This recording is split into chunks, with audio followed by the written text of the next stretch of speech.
71% of students, 78% of parents, and 85% of school staff all said it was harder to tell what was real and fake online compared to their last year. When you spoke to teachers, 34% of them had experienced a pupil spreading false information in a lesson just that month that you did the research. What are the kind of things that pupils are bringing into the classroom? What's kind of the conspiracy theories, misinformation, disinformation that teachers reported hearing? If you have a phone and you're on short form content, you're on TikTok, you're on Instagram, there's so much content that you'll be exposed to involuntarily, which I think is a real important shift there. 91% of children have a smartphone, not just a phone, a smartphone by age 11. What do you think exposure to this kind of content and this digital world that a smartphone enables has, what impact does that have on primary settings when you're speaking to teachers and the pupils? First step for supporting teachers in all this is recognition that this is a live issue and that they have a role to play as well.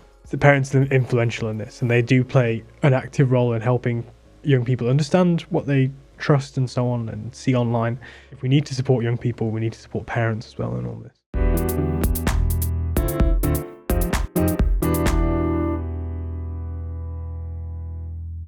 Welcome to Trust Matters Lessons in Leadership.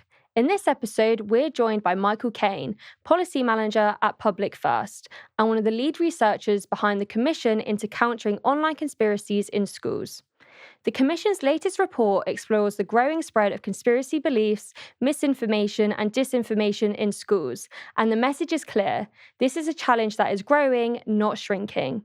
From deepfakes and fake news to extremist content and online conspiracy theories, schools are increasingly finding themselves on the front line of a fast-moving digital landscape. In this conversation, we explore what that actually looks like in practice for teachers and leaders, why confidence in tackling misinformation still lags behind awareness, and the growing pressure schools are under to navigate difficult and highly sensitive conversations without always having the training or support to do so confidently. We also discuss the role of parents, the impact of smartphones and social media on younger children, and why many school staff feel caught between safeguarding responsibilities and fears around political impartiality guidance.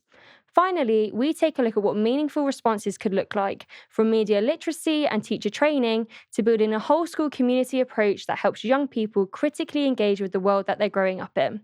If you enjoy the episode, don't forget to like, subscribe, and leave us a review.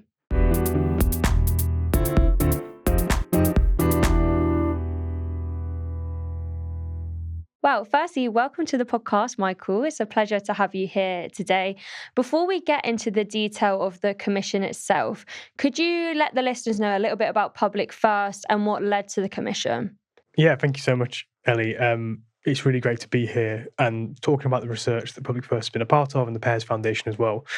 I think, like you said, it's probably worth just kind of setting the scene around Public First and the kind of work we do. So the listeners may already be aware, but Public First is effectively a public policy and public opinion consultancy. So we kind of work with clients kind of across the sphere of public policy around kind of delivering impact in policy. And that is through basically delivering public opinion work and also kind of in-depth research, communication strategy, and so on. So I think that's a useful framing for the commission insofar as it speaks to the kind of the breadth at which the commission works across both policy, advocacy, research, and communications. And effectively, the commission has kind of come off the back of Public First doing a lot of this kind of work before. So we've obviously did a commission into teacher retention a few years ago. We did a commission into the student futures as well, and a kind of higher education. And a few years ago, the kind of Pears Foundation came to Public First and said that, increasingly hearing from grantees around the impact that kind of online conspiracy belief, misinformation and disinformation is having in the classroom. And we need to unpick this. I think there was an increasing sense from the organisations that support teachers and speak to pupils on the ground that this was coming out. Obviously, that was around 2023, 2024, and I think everyone can think back to then as the impact of social media as well. So from then, we kind of then took out basically wanted to take out a comprehensive look into the evidence base around online conspiracy belief, misinformation, disinformation, because there was a real sense that this was a rising issue, but we couldn't point to any sort of tangible data around that. And the best way to kind of provide practical support for schools around this was to build that evidence base that we could then go from there. So that basically led us to the first report, and now I'm here sat with you talking about the second report. And in the second report, how did you run the research? What did that look like in practice? Yeah, so Public First obviously does a mixture of quantitative and qualitative research. So focus groups, we do also ethnographic research like immersives, or the numbers used for this research, and kind of national representative polling. And the first report effectively trying to build the evidence base on an introductory level in terms of doing national representative polling with parents, pupils, and teachers, and then focus groups for each of those groups, because we really want to speak the kind of lived experience with all the groups that have a stake in this. And the second report kind of built upon that in some senses, in terms of we wanted to kind of take a more in-depth kind of finger on the pulse on the issue to try and track the issues over time. So we continued doing national representative polling with parents, pupils, and teachers. The important difference here was that we actually spoke to pupils in primary school and some teachers in primary school as well. So in the polling, we spoke to year fives and year sixes, and in the focus groups and polling, we spoke to head teachers and teachers and school staff who were in the primary school level as well, effectively coming off the first report around the need to kind of reach, when young people are increasingly accessing social media, which is from a younger and younger age. And then to complement that, just like the first report, we did a series of focus groups with, this time, teachers and pupils and youth workers. So the youth workers work was kind of built off the first report, which effectively we found that, young people don't operate in a silo in the classroom. Often a lot of the way they interact with the world and so on is not just through teachers. There are some pupils, particularly vulnerable pupils, who often the mainstream schooling network is not the best place to reach them. So we wanted to do focus groups for youth workers to reach them. So this effectively led us to kind of 2 points. We wanted to understand how these issues tracked over time, but also kind of take a deeper look into the issues that arose from the first report, that being the primary school angle and the youth workers angle. Yeah, that makes complete sense. And I think one of the things that really stands out from the report is how things have got worse over time. So your research shows that there's a 35% year-on-year increase in young people identifying misinformation as an issue in their schools. What did you find that looked like for teachers and leaders in the classroom? Yeah, I think that's really important to recognise from this second report. And we should probably pause on that statistic as well, Ellie, that 35% year-on-year increase in young people saying that conspiracy theories, misinformation, disinformation are an issue in their school. That's a real sea change since from the first report that we saw, and we should probably pause on that as well. In terms of what this looks like for teachers and school leaders, I think this isn't just an issue around the increasing prevalence of content. This is an issue around, more classroom disruption, school staff reporting this is increasingly an issue. Our first report already found this content has an impact on pupil behaviour, and that we saw that reiterated in this second report and to an even more significant level. I think also it's not just around, like I said, an increasing prevalence of this content, but the increasing ramifications this is having on, how people discern what's real and fake online. I think our report speaks to that very clearly. 71% of students, 78% of parents, and 85% of school staff all said it was harder to tell what was real and fake online compared to their last year. That's something we shouldn't really dull down at all. It's not just the impact in terms of prevalence, it's also having increasingly problematic repercussions.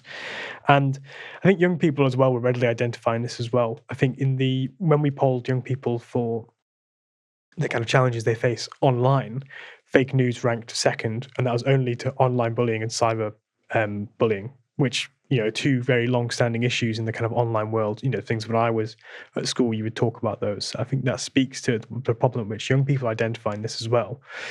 So I think the kind of point to reiterate almost is that this is effectively having a kind of real, tangible impact on behaviour in the classroom. Teachers are increasingly being asked to mediate disputes about reality and credibility and not just correct factual mistakes. And, that's something that, because the issue is kind of increasing significance from the first report, we're seeing that come up time and time again. And particularly in the focus groups, teachers readily identified anecdotes where that was happening. And you mentioned anecdotes there. And when you spoke to teachers, 34% of them had experienced a pupil spreading false information in a lesson just that month that you did the research. What are the kind of things that pupils are bringing into the classroom? What's kind of the conspiracy theories, misinformation, disinformation that teachers reported hearing? So that statistic is really powerful. I think it speaks to the prevalence of this issue. I think what's that one in third teachers of teachers are citing this as a problem. I think the report, obviously, and I've kind of got a copy here as well, kind of goes into a stream of examples from current affairs to kind of cases of more innocuous misinformation to kind of more long-standing conspiracy beliefs. And I think there's a couple in there that might not be particularly surprising, sort of health-related misinformation around the kind of vaccines. I think that a teacher cited in our focus group around HPV vaccine. But then also, kind of long-standing conspiracies around the sinking of the Titanic, 9/11, and then kind of more up-to-date, that kind of current affairs stuff that we've really seen in the last year. So I think one thing that kind of came out in the focus groups we ran with year 10 pupils was the death of Charlie Kirk. So I think that when we ran those focus groups, that issue was very, very live and present, and it was a big moment, I suppose. Mm-hmm. And the nature of that speaks to the issue at hand here. Teachers aren't just being asked to kind of mediate long-standing conspiracies that have well-established rebuttals, I suppose. They're being asked to kind of react to live events and live acts of, whether it be misinformation or disinformation, that being deliberate or non-deliberate actions in an online world which is driven by 24/7 news and algorithms on social media. Another thing that's kind of worth stressing is that kind of key nuance here is that pupils may not always hold these deep beliefs. So often, sometimes teachers would cite they thought that pupils were doing this in a kind of attention-seeking kind of manner for humour as well, which I think makes it a bit harder as well to kind of challenge this issue, because it's not just around persuading someone that something's false, it's around persuading someone that talking about this is harmful in some sense. That is an extra complication here. And I think one thing also we've tried to reiterate in the research and in our kind of public statements as the Commission is that this isn't just about kind of dispelling one conspiracy belief or another conspiracy belief. It's more about kind of equipping young people with the kind of skills to navigate the online world and the role that schools play in that. So I would also just warn against being too bogged down in kind of individual conspiracy beliefs and how we tackle those. It's about a kind of wider picture. And I think the difficult thing is this doesn't just happen in school. Obviously, it happens at home as well. And you spoke to parents as part of the research. And in the research said that the proportion of parents saying that their child has raised a conspiracy theory at home has jumped from 28% to 38% in a year, which is a 10% jump. What do you think is driving that increase? Like, you spoke to some of the things that people are talking about, more current affairs based rather than conspiracy theories that have been long ingrained. But what did you find was driving these conversations? Yeah, I think that was one thing as well, which again, I think speaks back to the point we made right at the top of the start of the podcast around the increasing prevalence around this content from the first report to the second report. And I think, it's a 10 percentage point increase, but it's actually an increase of 1/3 if you compare the two statistics, which I think is really powerful. I think there's two things here. I think one is the kind of overall exposure that is just growing. So when we spoke to young people, there's a real sense that kind of, not that technology was out of control, but the pace at which the content could be created through this technology was uncontrollable. I think it's maybe worth just pausing here and reflecting how much informational inputs have changed in the last 30, 40 years. Obviously, we're doing this on a podcast. 30, 40 years ago, you wouldn't even have a podcast. And that's without even talking about how, we no longer just consume news through 3 or 4 TV channels.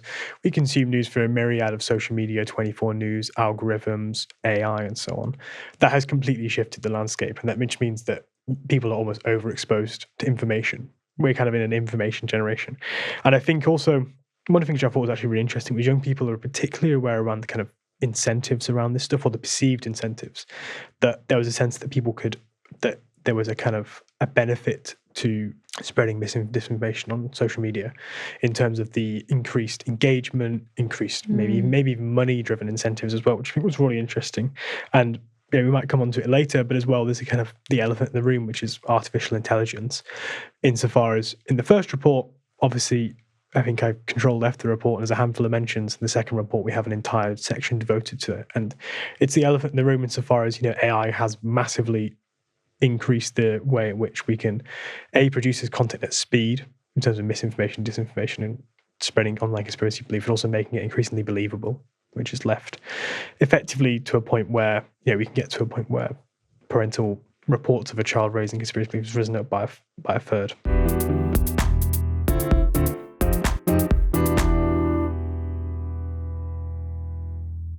And let's dig into the stats on AI actually, because I thought these were really stark. So In the report, it said that 44% of young people reported seeing AI-generated images made to look real, and 39% had seen deepfakes. Like, this is a huge number, considering you say, like, only a year or so before, this was hardly mentioned. Then to get to a place where nearly half of all of young people are seeing this sort of thing used. How is this changing the nature of what schools are dealing with, do you think, from the conversations you were having, but also the nature that, you know, young people, how are they to be able to dispel something, whether it's true or not, when it's so hard to tell now? Yeah, I think it's probably worth just first pausing on those two statistics, which first point, you know, those are self-reported statistics in a poll. That does not include people who maybe didn't think they'd been exposed to AI and actually have been exposed to AI, which I guess is the kind of key point in all of this, that maybe we are just the tip of the iceberg with this issue. I would also say in that polling question, we asked young people of the kind of false and misleading information they'd seen online, could they kind of attribute them? And those two, so that being AI-generated images and videos, as you put it, and deepfakes that you just cited, were the top two. So outstripping every single other form of false or misleading content online, which again, I think speaks to the issue. And I think when we ran the focus groups, what was really noticeable was that step change in the real way that AI was impacting young people. There was a sense that, yeah, to come back to the kind of overall point of a lot of this work, it's really making it harder to tell what's real and fake online.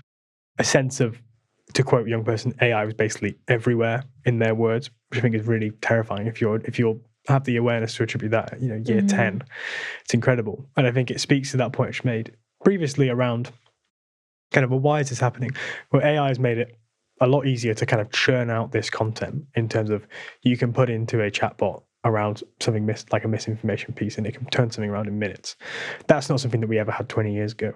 And secondly, it can be even more believable than before. The believability impact is interesting because young people themselves could identify where the information, where they perceived information to be AI. They would often identify like, oh, the person had 6 fingers or the lip sync wasn't quite there. But again, these are pretty kind of, kind of like blunt force techniques in which to identify this. So I think in terms of how this is changing how, you know, schools are dealing with this issue, I think there's a real sense from schools, and from teachers rather, that schools aren't keeping pace with this.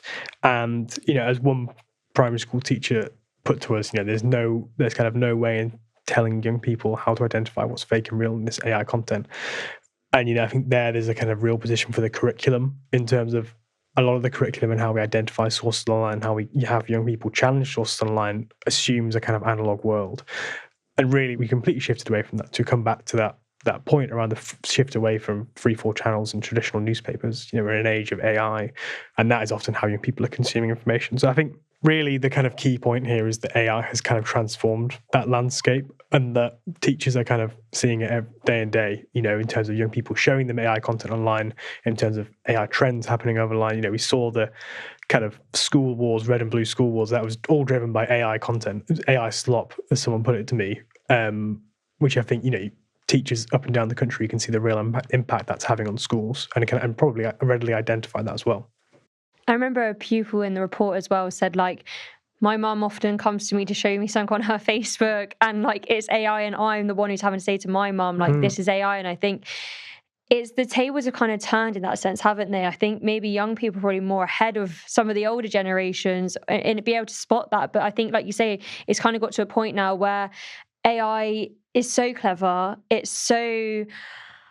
You can't spot it. Like the 6 fingers thing, like a year ago wasn't obvious, but now it's so real. And like there's not really that guardrail. Like a teacher has no more authority on it than a young person does, just because of their age and life experience. Like it's one of those things that's brand new, and the pace of change is, I think, really hard to keep up with.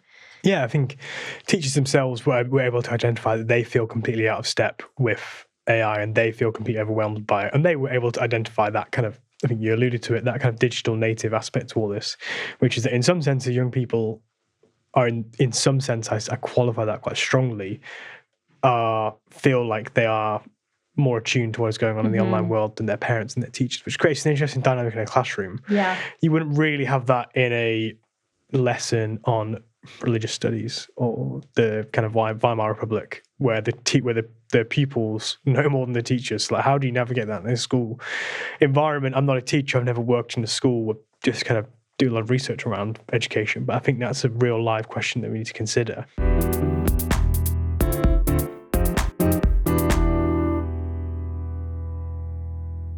The other thing that was really stark, like the AI point, and I think the fact, and like you said at the top around, like you spoke to primary pupils and teachers as part of this research as well. And I was really shocked by this stat that 91% of children have a smartphone, not just a phone, a smartphone by age 11. What do you think exposure to this kind of content and this digital world that a smartphone enables has? What impact does that have on primary settings when you're speaking to teachers and the pupils? Yeah, I think it's really powerful. And I think, again, to reiterate that point I've kind of made, this is self-reporting. There could be people in that who haven't maybe said that they have a smartphone, they do. And, I think it's pretty unprecedented, particularly when I was at school, which, 10, 15 years ago, to even have that level of exposure to the online world in year 7 and year 11, also including year 6 as well. But yeah, I think it's something that we really wanted to unpick in the second report, was that kind of primary school angle. And it was really interesting. So when we spoke to primary school leaders, school staff, middle leaders, and so on in the focus groups, they were able to readily identify incidents like year 4, year 5, year 6, bringing this kind of basic disinformation, whether it be innocuous or kind of deliberate, into the classroom, talking about it as if they'd seen something online. In the same way that they would repeat what their parents would tell them, they'd repeat what the kind of online world would tell them, because they just don't have the kind of same level of critical thinking skills as the kind of older people. And I think that's really interesting in terms of them accessing content from a younger age, because then it means they have obviously in some way distorted their actual age to access this content. So then when they're 13, 14, they're accessing content that an 18-year-old should access. And that completely changes the kind of ball game. And I think that's something we particularly found, is that younger people weren't just accessing this online content from a young age, they were also accessing harmful content. So I think we could only really ask this question to 11 to 18 just because of the sensitivity of the issue. It's very hard to poll year 5 and year 6 pupils, obviously, with this kind of content. It can be particularly sensitive. But we found, 39% of 11 to 12-year-olds, that's what top echelons of year 6 into year 7, had encountered content that was perceived to be kind of homophobic, sexist, or racist, which is how we define offensive content. And again, that's people that can identify that, which I think is pretty terrifying when you think about it. When I was at school, you would never be exposed to that content unless you did so voluntarily. Yeah. So if you have a phone and you're on short form content, you're on TikTok, you're on Instagram, there is so much content that you'll be exposed to involuntarily, which I think is a real important shift there. Everyone listening to this podcast will know that primary school is a really, really important development age, and that's why the curriculum assessment review is brought in me literally at that age. But also the other way, it's an important development issue in terms of if young people are being exposed to harmful content, it establishes norms and so on, which is really, really worrying, and has, in the focus groups we ran, had a material impact on kind of misogyny in primary school level and so on. And teachers were readily able to identify that. Yeah, it's really scary. And like you say, this is starting younger. And one of the things that you spoke about in the report is the really difficult conversations that teachers are having to have. And they're not just having to have this with the year 10s and 11s that they might have previously 5-10 years ago. They're having to have these conversations now with, a lot younger pupils in primary school. What do you think was some of the things that teachers report that was the hardest about having to have these really quite adversarial conversations with their pupils whilst they're also trying to teach the curriculum as well as do pastoral care? It's a really important point, and I think maybe can kind of set out some of the evidence around this in the report first. I think so. We had 77% of school staff had explained to a pupil that something they saw online was not true or real, and over 50% had done so on multiple occasions in our polling. And then 51% of school staff had an argument with a student over whether news information they saw online was real, with 23% saying this happened multiple times.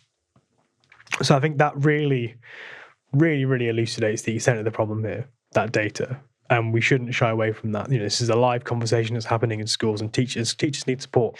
It's really difficult because often these kind of discussions, they're not innocuous discussions around, something in a textbook or so on. They kind of touch upon identity, politics, family beliefs, or live current affairs, which obviously people have beliefs around.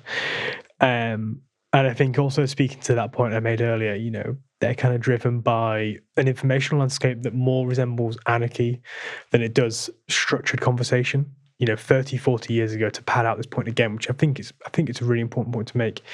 We lived in a world where you had 2 free TV channels and you consumed news through Sunday newspapers, and there was a kind of real sense of like collective news and like collective conversation. We're very, very far from that now.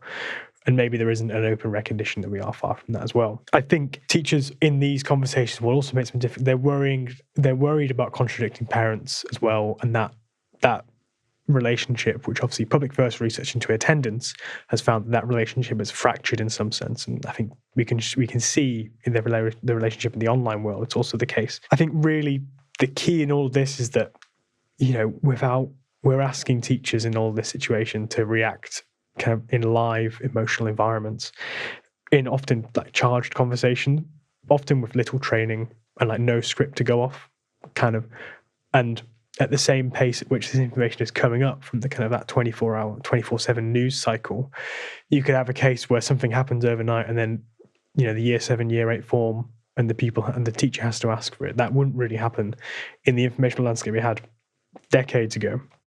So I think that's what makes this such a particularly challenging issue for teachers, and it's probably about recognizing that as well. And, the first step for supporting teachers in all this is recognition that this is a live issue and that they have a role to play as well. I think it's a really interesting point that you make there around the way that as a society we treat one another and we speak to one another. And I think I was reading some research around like how societal norms have changed, especially post-COVID, around before we were all quite cordial, like there was a politeness to interactions, but because of the way that attention is garnered online, and it's often through like rage baiting, through being really extreme, like it's the extremities that grab attention. And I think if you're watching videos from 10, 11 years old where the only videos you're seeing are people who are really strong, loud, brash, extreme in their opinions, you kind of think, well, that's the way I need to deliver my thoughts and feelings because that's how I get heard.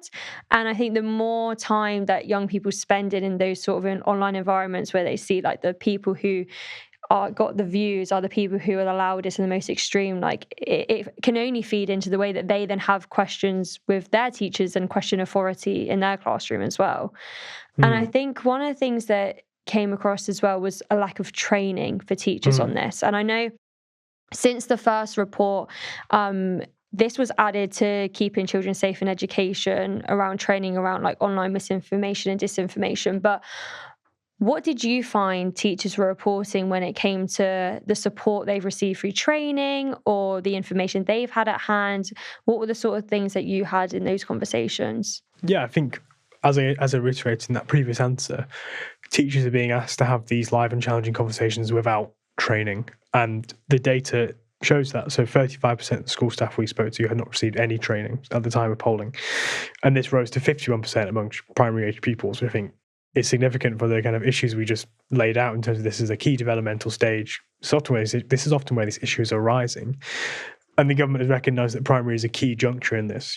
The curriculum assessment review identifies that media literacy should be embedded at primary school level. Another point to make is like where even when training does exist, it's often incredibly minimal. So even when training does exist, 54% of school staff said they've received one hour or less. So, which is not really going to touch the sides when you think about the kind of the pace and the change at which online conspiracy belief, misinformation and disinformation is coming at young people and teachers themselves. And I think this training gap effectively leads teachers often taking a reactive approach. They can't take a proactive approach and try and equip pupils with the critical skills to take this on.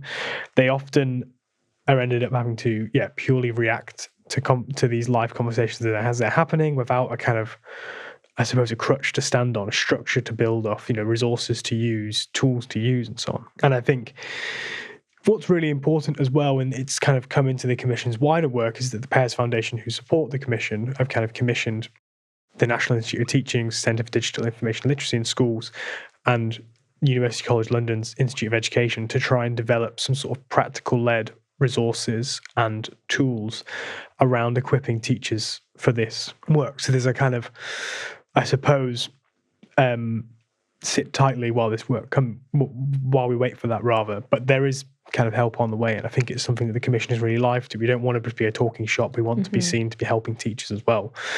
So hopefully that work can kind of help kind of equip teachers a bit more and make them feel a bit more confident almost in addressing these issues. So when it comes to guidance, one of the things that teachers referenced was the political impartiality guidance and how that makes it quite difficult to know what to say and what to not say when they're in these conversations, and with like the update to keeping children safe in education as well. What were some of those conversations that teachers had with you guys during the reporting and research of this? There's kind of two pieces of guidance here we're really going to be talking about. Obviously, we've got the Keeping Children Safe in Education, which is obviously statutory guidance for all education settings around safeguarding. And the important point to note there was that was updated in September 2025. Really strong leadership from the Department of Education on that to include online conspiracy belief, misinformation, disinformation as part of those terms and include them as safeguarding issues rather. And then the second point that we kind of talked about with teachers was this political impartiality guidance. And I think so this was introduced in 2022 as a kind of non-strategy piece of guidance to effectively try and help teachers tackle these kind of these difficult conversations without introducing statutory guidance. And I think there was really interesting observations from the focus groups around both of these pieces of the guidance. So firstly on KICSI, as we often describe it, we found in our polling that there was support for this update. 74% of teachers identified updated safeguarding guidance rather, as an important intervention. But then in the focus groups, teachers would readily identify that the changes had been made in the inset days at the start of school. So they were like, yes, I understand that change. We had a brief, training discussion around it, but nothing substantive.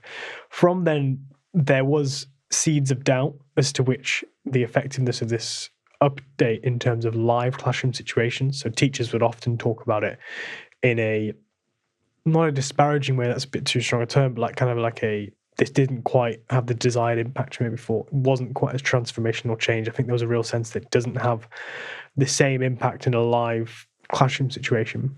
That being said, having that update was still an important moment symbolically in terms of the political leadership, in terms of signalling that this is an issue. So I think it's all not doom and gloom, but there is work for the government to do there about how can we update this further to embed this more to embed this properly almost. And I think obviously the Department of Education has just done a consultation into KICSI just a few weeks back. So we'll kind of await the result of that. And then the political impartiality guidance, I think here we really wanted to talk upon the kind of how that guidance was impacting live classroom situations. And I think there's 2 points. I think firstly, there was a real lack of clarity within the guidance. Teachers often themselves, when asked, they couldn't identify what actually was in it in terms of what this means. And that this second point to that effectively was having an impact on their ability to address online conspiracy belief, misinformation and disinformation in classrooms. So I think, obviously teachers themselves in focus groups were able to identify cases where they felt like they couldn't go into contested political issues, where actually, in hindsight, they might have been better to go into those contested issues to tackle the misinformation and disinformation at heart.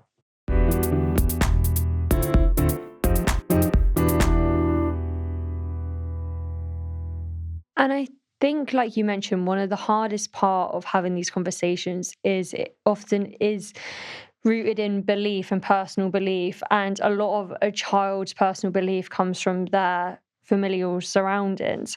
And your research suggests that, parents can help and also hinder when it comes to these conversations. And, you also mentioned around your report on attendance and the fact that, there has been a bit of a breakdown in the relationship as a whole between parents and their school communities.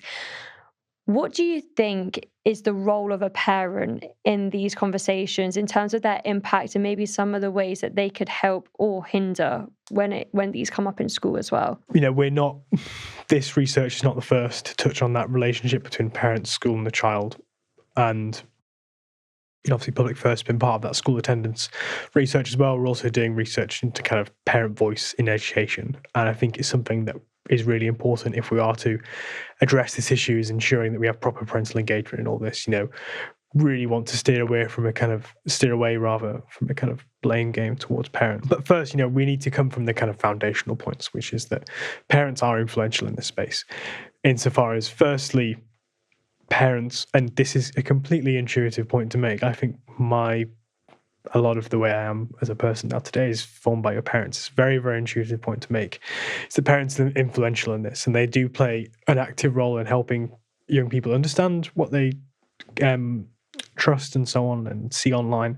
So I think we found that 90% of children and young people we polled, so that's 9 to 18 again, either completely or moderately trusted a parent to tell the truth. So that, just to kind of absolutely reiterate that is very, very high, and that also outstrips all the other sources we asked young people, and that includes scientific research, the government, mainstream news, textbooks, teachers themselves. So I think that is a really important point into which, if we need to support young people, we need to support parents as well in all this. And I think it's also worth stressing, and it's a point we kind of made at length in the first report, was that, adults aren't experts in this. They are just as vulnerable to young people, to go back to that digital natives point. If anything, in some cases, more vulnerable than we made a few minutes ago. And, we kind of built on that and kind of looked into parental beliefs around this. And, we found 66% believe it can be difficult to tell what's true or fake online. So effectively, there's kind of 2 points to that. Young people trust parents to help them navigate this landscape, yet parents are just as vulnerable as young people they support. And that kind of then results in parents often playing kind of inadvertent role in a lot of this. So I think of the 50% of young people we polled had experienced a parent believing something they had read online that was untrue. And this rose to 65% of 17 to 18-year-olds. And that's, young people that can identify that as an issue as well. So I think there is a really, really difficult line for schools to traverse between, no one wants to blame parents, but we have to recognise they do have a role to play here. But we can frame this as a positive way, in the sense that we need to have proper parental engagement from school. We need to help parents navigate the digital information landscape if we are to help young people as well. And there was actually a statistic within the parent section that actually quite surprised me, because I do think there's a lot of rhetoric around that difficult relationship between parents and the school communities. But one of the statistics that came through in the report was how the percentage of parents that actually did trust their school, the teacher. Yes, I think it was 76% of parents trusted teachers to kind of tackle this if it was an ongoing issue, which I think is a really, really positive point to make as well. And obviously there's a lot of research around there that Public First have done and others have done about that relationship between parents and schools, but teachers still have a very, very important role to play here, and parents identify that, and so do teachers themselves. So I think really we should be talking about a co-partnership between parents and teachers in this, and teachers should feel empowered. They do have the support from parents. It is not a complete kind of Wild West in that sense.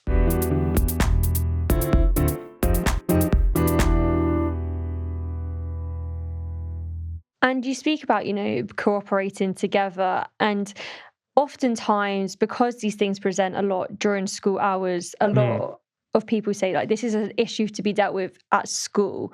But how much is this a wider societal challenge that schools are just kind of in the middle of? Like, how much responsibility should schools and teachers and leaders take on when it comes to tackling this? Yeah, it's a very, very completely fair point to make. I think teachers, more than anyone themselves, like I said, I've never worked in the school before. I've never worked as a teacher, never worked as a teaching assistant, never worked as a head teacher.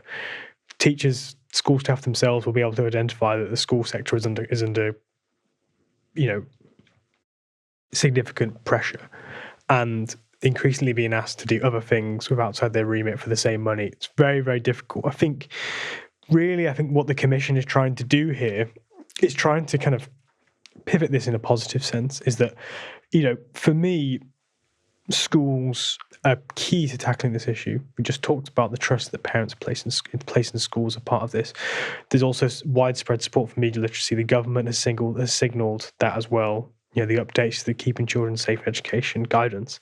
And I think for the Commission, we've really tried to position this in schools, with schools as a solution, because we know that schools can deliver.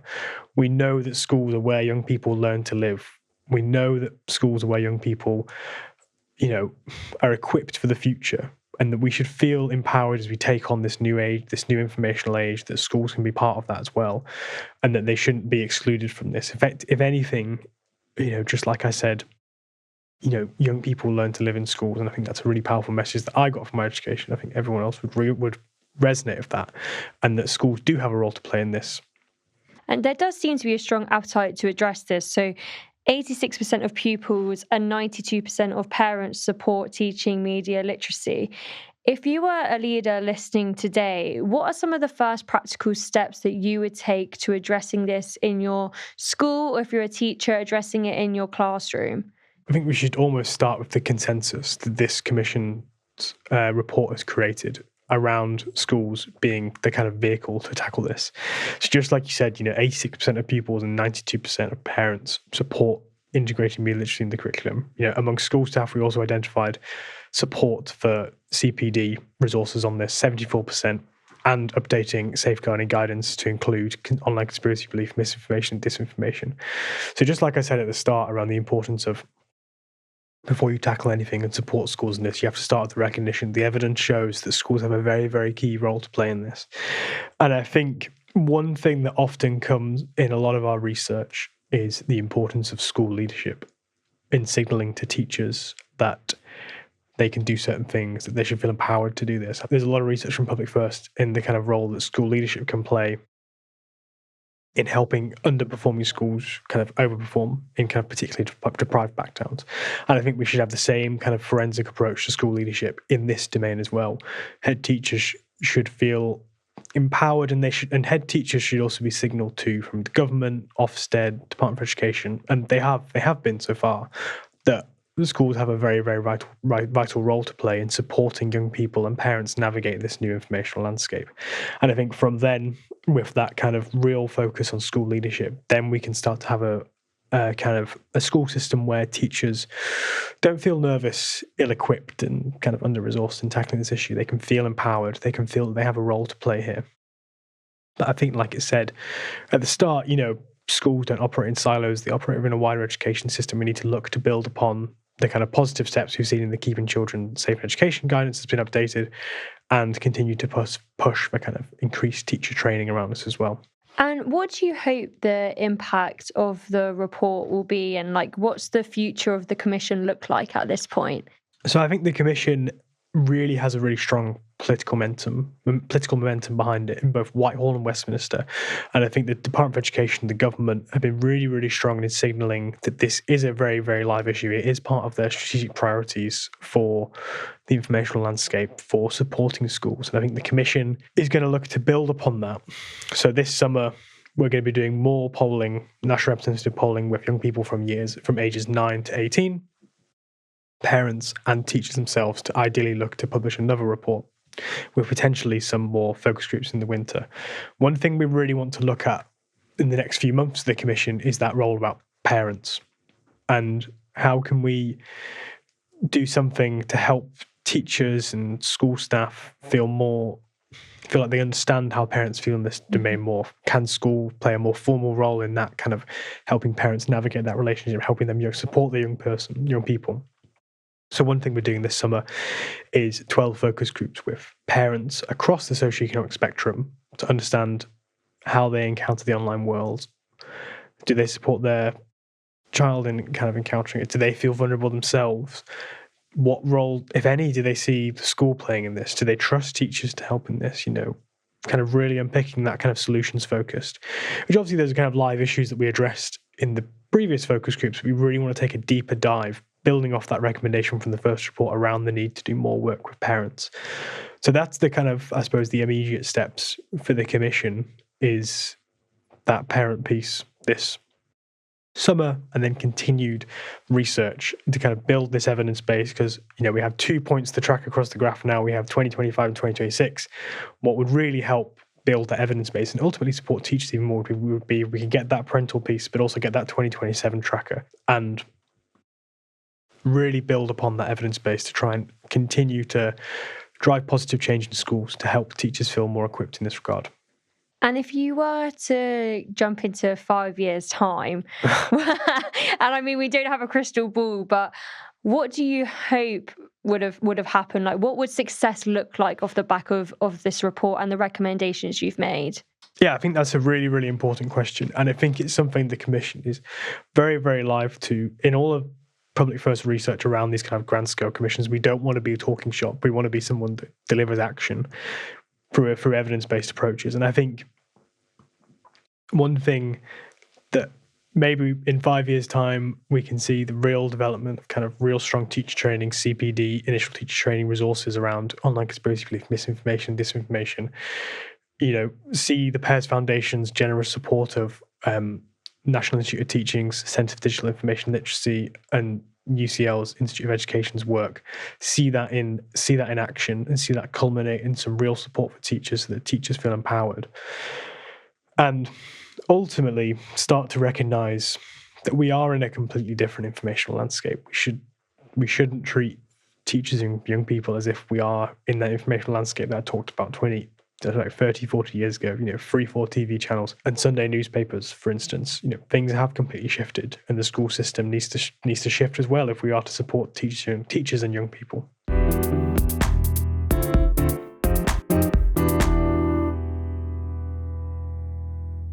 Amazing. Thank you. Well, we like to finish the podcast with a quick fire round of 4 questions. Oh, no. Don't worry, they won't be as intense as the ones I've asked you previously.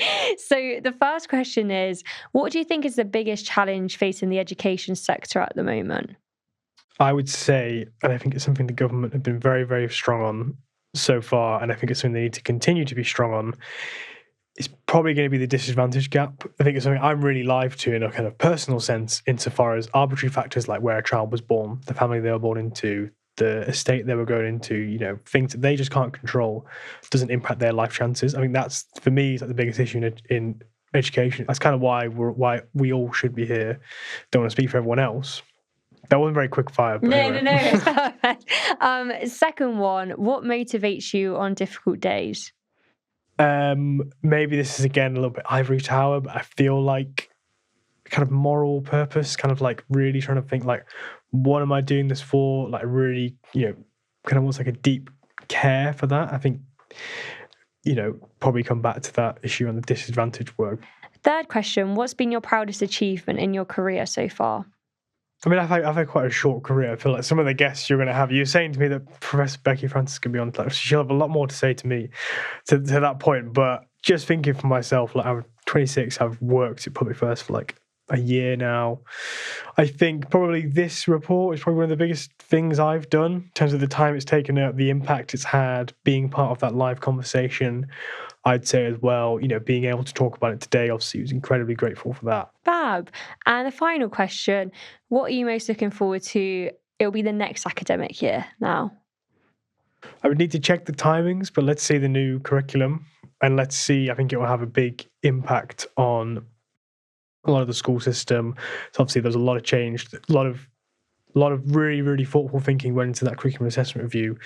And I think really commend like Professor Becky Francis' work on it, and how all the plates she had to manage, I suppose. But I think it could be a really, really important point, not only for the Commission's work in terms of shifting to that post-analog curriculum, but also kind of wider curriculum breadth, I would say, on a personal level. Amazing. Well, thank you so much for coming on the podcast today. It's been so interesting to read through the research. And yeah, I think some of those stats are really quite stark, but you're doing great work there, and really appreciate the support you're giving to teachers in the sector.